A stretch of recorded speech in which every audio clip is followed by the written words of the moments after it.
Hi ನಮಸ್ತೆ ಎಲ್ಲರಿಗೂ ಮಹಲಿಂಗ್ ಬರ್ಮನ್ ಅವ್ರ ಯೂಟ್ಯೂಬ್ ಚಾನಲ್ ಹೊಸದಾಗಿ ನೋಡುತ್ತಿದ್ದರೆ ಸಬ್ಸ್ಕ್ರೈಬ್ ಮಾಡಿ, ಲೈಕ್ ಮಾಡಿ, ಸಪೋರ್ಟ್ ಮಾಡಿ. ಹಾಯ್ ಫ್ರೆಂಡ್ಸ್, ಇವತ್ತು ನಾನು ತಿಳಿಸುತ್ತಿರುವಂಥ ವಿಷಯ 2015 ಕೆಸೆಟ್ ಅರ್ಥಶಾಸ್ತ್ರದ ಪ್ರಶ್ನೆ ಪತ್ರಿಕೆ ನಂಬರ್ 1. ವಸ್ತು ವೈವಿಧ್ಯತೆ ಮತ್ತು ಮಾರಾಟ ವೆಚ್ಚವು ಯಾವ ಮಾರುಕಟ್ಟೆಯ ವಿಶಿಷ್ಟ ಲಕ್ಷಣವಾಗಿವೆ? ಯಾವ ಮಾರುಕಟ್ಟೆಯಲ್ಲಿ ಮಾರಾಟದ ವೆಚ್ಚವು ವಿಶಿಷ್ಟ ಲಕ್ಷಣವನ್ನು ಹೊಂದಿದೆ ಎಂಬುದನ್ನು ನೋಡೋಣ ಬರ್ರಿ.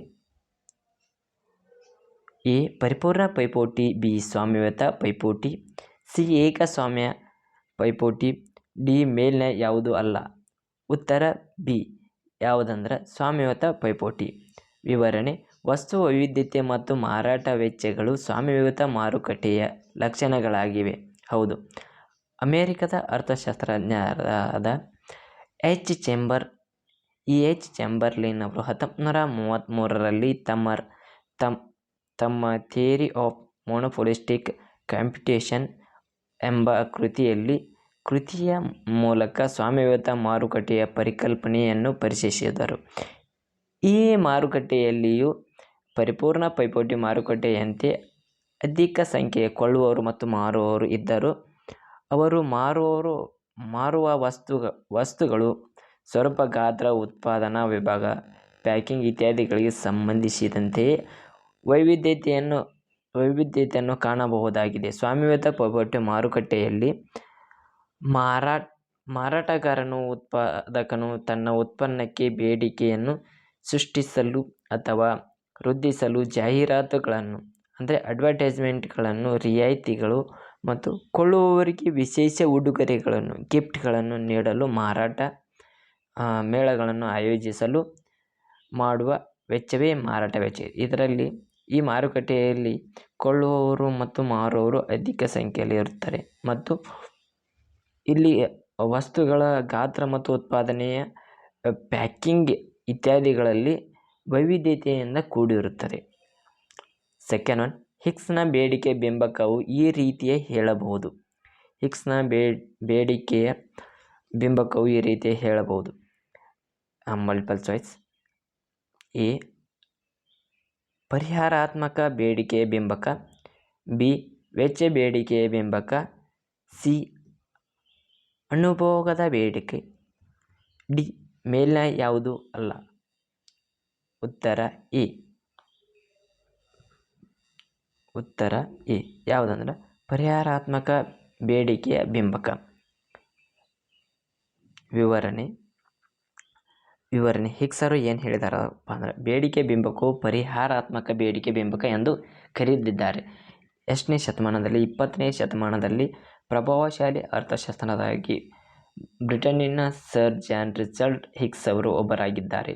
ಇವರು ಒಂದು ವಸ್ತುವಿಗೆ ಸಂಬಂಧಿಸಿದ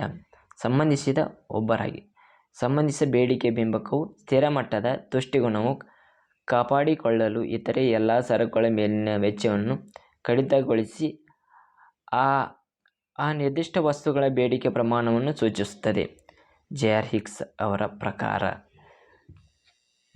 ಥರ್ಡ್ ಒನ್, ಪ್ರಶ್ನೆ ಪತ್ರಿಕೆಯ ಪೈಪೋಟಿಯಲ್ಲಿ ಆದರ್ಶ ಉತ್ಪನ್ನ ಇರುವ ಬಿಂದು ಯಾವುದು? ಎ. ಸರಾಸರಿ ವೆಚ್ಚದ ರೇಖೆಯು ಹೆಚ್ಚುತ್ತಿರುವ ಭಾಗ. ಬಿ. ಸರಾಸರಿ ವೆಚ್ಚದ ರೇಖೆಯ ಕನಿಷ್ಠ ಬಿಂದು. ಸಿ. ಸರಾಸರಿ ವೆಚ್ಚ ರೇಖೆಯ ಕಡಿಮೆಯಾಗುತ್ತಿರುವ ಭಾಗ. ಡಿ. ಸೀಮಾಂತ ವೆಚ್ಚ ರೇಖೆಯು ಕಡಿಮೆಯಾಗುತ್ತಿರುವ ಭಾಗ.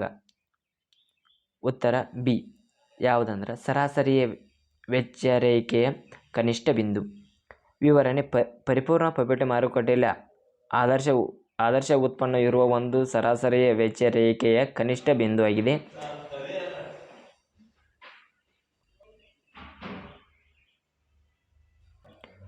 ಮೇಲಿನ ರೇಖಾಚಿತ್ರ SMC ಮತ್ತು LMC ರೇಖೆಗಳು.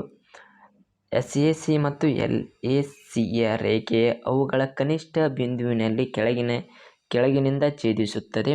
ಅದೇ ರೀತಿ SMC ಮತ್ತು LMC ರೇಖೆಯು AR ಮತ್ತು MR ರೇಖೆಯ ಕನಿಷ್ಠ ಬಿಂದುವಿನ ಕೆಳಗಿನಿಂದ ಛೇದಿಸುತ್ತವೆ. ಈ ಬಿಂದುವಿನಲ್ಲಿ ಉತ್ಪನ್ನವನ್ನು ಉತ್ಪಾದಿಸುವುದು ತನ್ನ ಬೆಲೆಯು ಆದರ್ಶವಾಗಿರುತ್ತದೆ. Question number 4. ಒಂದು ಹೆಚ್ಚುವರಿ ಸೇಬು ಹಣ್ಣಿಗಾಗಿ ತ್ಯಾಗ ಮಾಡಲು ಬಯಸುವ ಕಿತ್ತಳೆ ಹಣ್ಣಿನ ಸಂಖ್ಯೆಯನ್ನು ಈ ರೀತಿ ಹೇಳಬಹುದು. ಕಿತ್ತಳೆ ಹಣ್ಣು ಮತ್ತು ಸೇಬು ಹಣ್ಣು ಎರಡರ ವ್ಯತ್ಯಾಸವನ್ನು ಈ ರೀತಿ ಹೇಳಬಹುದು. ಎ. ಕಿತ್ತಳೆ ಹಣ್ಣಿನ ಒಟ್ಟು ತುಷ್ಟಿಗುಣ. ಬಿ. ಇಳಿಮುಖ ಸೀಮಾಂತ ತುಷ್ಟಿಗುಣ ನಿಯಮ. ಸಿ. ಕಿತ್ತಳೆ ಹಣ್ಣಿಗಾಗಿ ಸೇಬುವಿನ ಸೀಮಾಂತ ಬದಲಿಕೆ ದರ. ಸೇಬು ಹಣ್ಣಿಗಾಗಿ ಕಿತ್ತಳೆ ಹಣ್ಣಿನ ಸೀಮಾಂತ ಬದಲಿಕೆ ದರ. ಇದರೊಳ ಉತ್ತರ ಸಿ. ಕಿತ್ತಳೆ ಹಣ್ಣಿಗಾಗಿ ಸೇಬು ಹಣ್ಣಿನ ಸೀಮಾಂತ ಬದಲಿಕೆ ದರ. ವಿವರಣೆ. ಸೀಮಾಂತ ಬದಲಿಕೆ ದರ ಔದಾಸೀನ್ಯ ರೇಖೆ ವಿಶ್ಲೇಷಣೆಯನ್ನು ಪ್ರಮುಖ ಸ್ಥಾನವಾಗಿದೆ. ಅದೇ ಮಟ್ಟದ ತುಷ್ಟಿಗುಣವನ್ನು ಕಾಪಾಡಿಕೊಂಡು ಅನುಭೋಗಿಯು Y ವಸ್ತುವಿನ ಮತ್ತೊಂದು ಹೆಚ್ಚಿನ ಘಟಕವನ್ನು ಹೊಂದಲು X ವಸ್ತುವಿನ ಎಷ್ಟು ಘಟಕಗಳನ್ನು ತ್ಯಾಗ ಮಾಡಲು ಸಿದ್ಧರಾಗಿರುತ್ತಾನೆ ಅದಕ್ಕೆ ಸೀಮಾಂತ ಬದಲಿಕೆ ದರ ಎಂದು ಕರೆಯುತ್ತಾರೆ. ಆದ್ದರಿಂದ ಒಂದು ಹೆಚ್ಚುವರಿ ಸೇಬು ಮತ್ತು ಹಣ್ಣಿಗಾಗಿ ತ್ಯಾಗ ಮಾಡಲು ಬಯಸುವ ಕಿತ್ತಳೆ ಹಣ್ಣಿನ ಸಂಖ್ಯೆಗೆ ಕಿತ್ತಳೆ ಹಣ್ಣಿಗಾಗಿ ಸೇಬು ಹಣ್ಣಿನ ಸೀಮಾಂತ ಬದಲಿಕೆ ದರ ಎಂದು ಕರೆಯುತ್ತಾರೆ.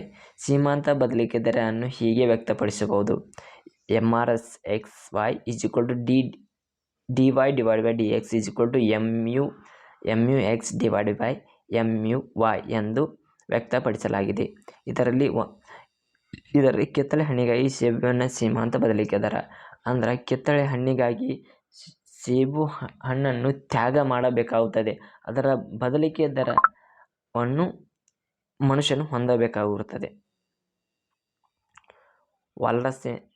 Question number 5. ವಾಲ್ರಸ್ಸಿನವರ ಸಾರ್ವತ್ರಿಕ ಸಮತೋಲನ ಮಾದರಿಯಲ್ಲಿ ಎಲ್ಲ ಮಾರುಕಟ್ಟೆಯಲ್ಲಿ ಎಲ್ಲ ಬೆಲೆಗಳು ಮತ್ತು ಪ್ರಮಾಣಗಳು ಹೀಗೆ ನಿರ್ಧಾರವಾಗುತ್ತದೆ. ಒಂದನೇದು ಸ್ವತಂತ್ರವಾಗಿರುತ್ತದೆ. ಬಿ. ಏಕಕಾಲಿಕವಾಗಿದೆ. ಸಿ. ಒಂದರ ನಂತರ ಒಂದು ಪ್ರತ್ಯೇಕವಾಗಿದೆ. ಉತ್ತರ ಬಿ. ಇದರಲ್ಲಿ ವಾಲ್ರಸ್ ಅವರು ಖ್ಯಾತ ಫ್ರೆಂಚ್ ಅರ್ಥಶಾಸ್ತ್ರ ಲಿಯೋನಲ್ ವಾಲ್ರಸ್ ಅವರು 1834-1910ರಲ್ಲಿ ಸಾರ್ವಜನಿಕ ಸಮತೋಲನ ಮಾದರಿಯನ್ನು ಅಭಿವೃದ್ಧಿಪಡಿಸಿದ್ದಾರೆ. ಈ ಮಾದರಿಯ ಅನ್ವಯ ಎಲ್ಲ ಮಾರುಕಟ್ಟೆಗಳಲ್ಲಿ ಎಲ್ಲ ಬೆಲೆಗಳು ಮತ್ತು ಪ್ರಮಾಣಗಳು ಏಕಕಾಲಿಕವಾಗಿ ನಿರ್ಧಾರವಾಗುತ್ತವೆ. ವಾಲ್ರಸ್ ರವರು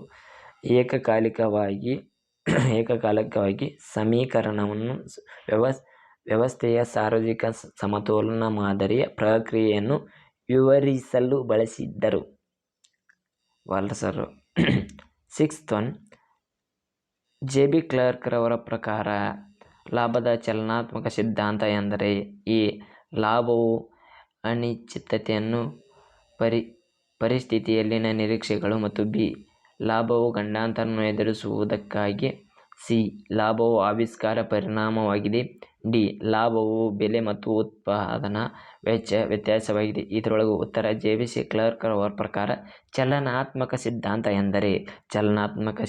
ಎಂದರೆ ಲಾಭವು ಮತ್ತು ಬೆಲೆಯು ಉತ್ಪಾದನಾ ವೆಚ್ಚವು ವ್ಯತ್ಯಾಸವಿರುತ್ತದೆ. ಲಾಭನ ಬೇರೆ, ಉತ್ಪಾದನೆ ಬೇರೆ. ವಿವರಣೆ. ಜಾನ್ ಬೆಲ್ಡರ್ಸ್ ಕ್ಲಾರ್ಕ್ ರವರು 1847-1938 ಅಮೆರಿಕದ ಖ್ಯಾತ ಅರ್ಥಶಾಸ್ತ್ರಜ್ಞರಾಗಿದ್ದರು. ಜಾನ್ ಬೆಲ್ಡರ್ಸ್ ಕ್ಲಾರ್ಕ್ ಇವರು ಲಾಭದ ಚಲನಾತ್ಮಕ ಸಿದ್ಧಾಂತವನ್ನು ನೀಡಿದ್ದಾರೆ. ಇವರ ಪ್ರಕಾರ ಲಾಭವು ಕೇವಲ ಚಲನಾತ್ಮಕ ಅರ್ಥವ್ಯವಸ್ಥೆಯಲ್ಲಿ ಲಭಿಸುತ್ತದೆ ಹೊರತು ನಿಶ್ಚಲ ಸ್ಥಿರ ಸ್ಥಿತಿಯಲ್ಲಿ ಅರ್ಥವ್ಯವಸ್ಥೆಗಳಲ್ಲಿ ಅಲ್ಲ. ಚಲನಾತ್ಮಕ ಅರ್ಥವ್ಯವಸ್ಥೆಯಲ್ಲಿ ಅನುಭೋಗಿಗಳ ಬೇಡಿಕೆಯ ಉತ್ಪಾದನಾ ವಿವಿಧ ಬಂಡವಾಳ ಸಂಚಯನ ವ್ಯವಹಾರದ ಸಂಘಟನೆ ಮತ್ತು ಜನಸಂಖ್ಯೆಯ ಗಾತ್ರ ಹಾಗೂ ಜನರ ಆದಾಯ ನಿರಂತರವಾಗಿ ಬದಲಾಗುತ್ತದೆ ಎಂದು ಕ್ಲಾರ್ಕ್ ರವರು ಗುರುತಿಸಿದರು. ಇವರ ಸಿದ್ಧಾಂತದ ಪ್ರಕಾರ ಲಾಭವು ಬೆಲೆ ಮತ್ತು ಉತ್ಪಾದನಾ ವೆಚ್ಚ ವ್ಯತ್ಯಾಸವಾಗಿದೆ. ಯಾರ ಪ್ರಕಾರ JB ಕ್ಲರ್ಕ್ ರವರ ಪ್ರಕಾರ ಲಾಭ ಮತ್ತು ಚಲನಾತ್ಮಕ ಸಿದ್ಧಾಂತ ಎಂದರೆ ಲಾಭವನ್ನು ಬೇರೆ ಮತ್ತು ಉತ್ಪಾದನೆ ಬೇರೆ ಎಂಬುದನ್ನು ಅವರು ವಿವರಿಸಿದ್ದಾರೆ. ಕ್ವಶನ್ ನಂಬರ್ 7, ಈ ಕೆಳಗಿನ ಪರಿಶೀಲಿಸಿ ಮತ್ತು ಕೆಳಗೆ ಕೊಟ್ಟಿರುವ ಸರಿಯಾದ ಉತ್ತರ ಕೋಡನ್ನು ಆಯ್ಕೆ ಮಾಡಿ. ಪ್ರತಿಪಾದ ಎ, ವ್ಯಾಪಾರ ಆವೃತ್ತಗಳು ಹೂಡಿಕೆಯಲ್ಲಿ ದರದಲ್ಲಿ ಬದಲಾವಣೆ ಕಾರಣದಿಂದ ಉಂಟಾಗುತ್ತದೆ. ಏನು ಪ್ರತಿಪಾದನೆ ಎ ಏನು ಹೇಳ್ತೈತೆ ಅಂದ್ರೆ, ವ್ಯಾಪಾರದ ಆವೃತ್ತಗಳು ಹೂಡಿಕೆಯ ದರದಲ್ಲಿ ಬದಲಾವಣೆಯ ಕಾರಣದಿಂದ ಉಂಟಾಗುತ್ತದೆ. ಹೂಡಿಕೆಯ ಬದಲಾವಣೆ ಕಾರಣದಿಂದ ಉಂಟಾಗುತ್ತದೆ. ವಿವೇಚನೆ ಆರ್, ಬಂಡವಾಳ ಸೀಮಾಂತ ದಕ್ಷತೆಯು ಹೂಡಿಕೆ ಏರಿಳಿತಕ್ಕೆ ಕಾರಣವಾಗಿರುತ್ತದೆ. ಎ ಮತ್ತು ಆರ್ ಎರಡೂ ಸರಿ ಮತ್ತು ಆರ್ ಸರಿಯಾದ ಕಾರಣ. ಬಿ, ಎ ಮತ್ತು ಆರ್ ಎರಡೂ ಸರಿಯಲ್ಲ. ಸಿ, ಎ ಮತ್ತು ಆರ್ ಎರಡೂ ಸರಿ ಆದರೆ ಆರ್ ಸರಿಯಾದ ಕಾರಣವಲ್ಲ. ಡಿ, ಎ ಮಾತ್ರ ಸರಿ ಮತ್ತು ಆರ್ ಸರಿಯಾದ ಕಾರಣವಲ್ಲ. ಇದರೊಳಗೆ ಉತ್ತರ ಯಾವುದಂದ್ರೆ ಎ ನೋಡ್ರಿ. ಎ ಮತ್ತು ಆರ್ ಎರಡೂ ಸರಿ ಮತ್ತು ಆರ್ ಸರಿಯಾದ ಕಾರಣ. ಏಕಂದ್ರೆ ಎ ಮಾತ್ರ ಎರಡೂ ಸರಿ ಆದ್ರೆ ಆರ್ ಸರಿಯಾದ ಕಾರಣವಾಗಿದೆ. ಯಾಕಂದರೆ ಬಂಡವಾಳ ಸೀಮಾಂತ ದಕ್ಷತೆಯನ್ನು ಹೂಡಿಕೆಯನ್ನು ಏರಿಳಿತ ಹೆಚ್ಚು ಮತ್ತು ಇರುತ್ತದೆ. ಆ ಕಾರಣದಿಂದ ಆರ್ ಮಾತ್ರ ಸರಿಯಾಗಿದೆ. ಇದರೊಳಗೆ 8, ಸಾರ್ವಜನಿಕ ಹೂಡಿಕೆಯ ಕ್ವಶನ್ ನಂಬರ್ 8, ಸಾರ್ವಜನಿಕ ಹೂಡಿಕೆಯ ಹೆಚ್ಚಳದ ಕಾರಣದಿಂದ ಖಾಸಗಿ ಹೂಡಿಕೆ ಇಳಿಕೆಯು ಈ ಕೆಳಗಿನ ಯಾವ ಪರಿಣಾಮವನ್ನು ಸೂಚಿಸುತ್ತದೆ? ಎ, ಸಾರ್ವಜನಿಕ ಹೂಡಿಕೆಯ ಪರಿಣಾಮ. ಬಿ, ಹೊರಗಿನ ಅವಶ್ಯಕತೆಯ ಪರಿಣಾಮ. ಸಿ, ವಿತರಣೆಯ ಪರಿಣಾಮ. ಡಿ, ಹಂಚಿಕೆಯ ಪರಿಣಾಮ. ಉತ್ತರ ಬಿ, ಸಾರ್ವಜನಿಕ ಹೂಡಿಕೆ ಹೆಚ್ಚಳ ಕಾರಣದಿಂದ ಖಾಸಗಿ ಹೂಡಿಕೆ ಇಳಿಕೆಯು ಈ ಕೆಳಗಿನ ಯಾವುದು ಆಕೈತೆ ಅಂದ್ರೆ ಬಿ ಆಕೈತೆ ನೋಡಿ. ಹೊರಗಿನ ಅವಶ್ಯಕತೆಯ ಪರಿಣಾಮಗಳು ಅಂದ್ರೆ ವಿವರಣೆ, ಮಾರುಕಟ್ಟೆ ಅರ್ಥವ್ಯವಸ್ಥೆಯಲ್ಲಿ ಸರ್ಕಾರದ ಹೆಚ್ಚಿನ ಪರಿಣಾಮ, ಪಾಲ್ಗೊಳ್ಳುವಿಕೆ, ಮಾರುಕಟ್ಟೆಯ ಪೂರೈಕೆ ಅಥವಾ ಬೇಡಿಕೆಯ ಮೇಲೆ ವ್ಯತಿರಿಕ್ತ ಪರಿಣಾಮವನ್ನು ಬೀರುತ್ತದೆ. ವಿಸ್ತರಣಾ ಹಣಕಾಸಿನ ನೀತಿಯ ಭಾಗವಾಗಿ ಸಾರ್ವಜನಿಕ ಹೂಡಿಕೆಯು ಹೆಚ್ಚಾದಾಗ ಖಾಸಗಿ ಹೂಡಿಕೆಯಲ್ಲಿ ಇಳಿಕೆಯುಂಟಾಗುತ್ತದೆ. ಇದಕ್ಕೆ ಹೊರಗಿನ ಅವಶ್ಯಕತೆ ಪರಿಣಾಮ ಎಂದು ಕರೆಯುತ್ತಾರೆ. ಕ್ವಶನ್ ನಂಬರ್ 9, ಠೇವಣಿಯ ಗುಣಕ ವಾಕ್ಯ ಯಾವುದು ಸೂಚಿಸಿರಿ? ಎ, ಇದರಲ್ಲಿ ಉತ್ತರ A, K = 1/R. B, K = R. C, R = 1/K = 1. D, K = 1 - R. ಇದರಲ್ಲಿ ಉತ್ತರ ಎ, K = 1/R. ಯಾಕಂದ್ರೆ ಠೇವಣಿಯ ಗುಣಕ ಎಂದರೆ ವಾಣಿಜ್ಯ ಬ್ಯಾಂಕ್ ಪ್ರತಿ ಮೀಸಲು ಅಗತ್ಯದ ಪ್ರತಿಯಾಗಿ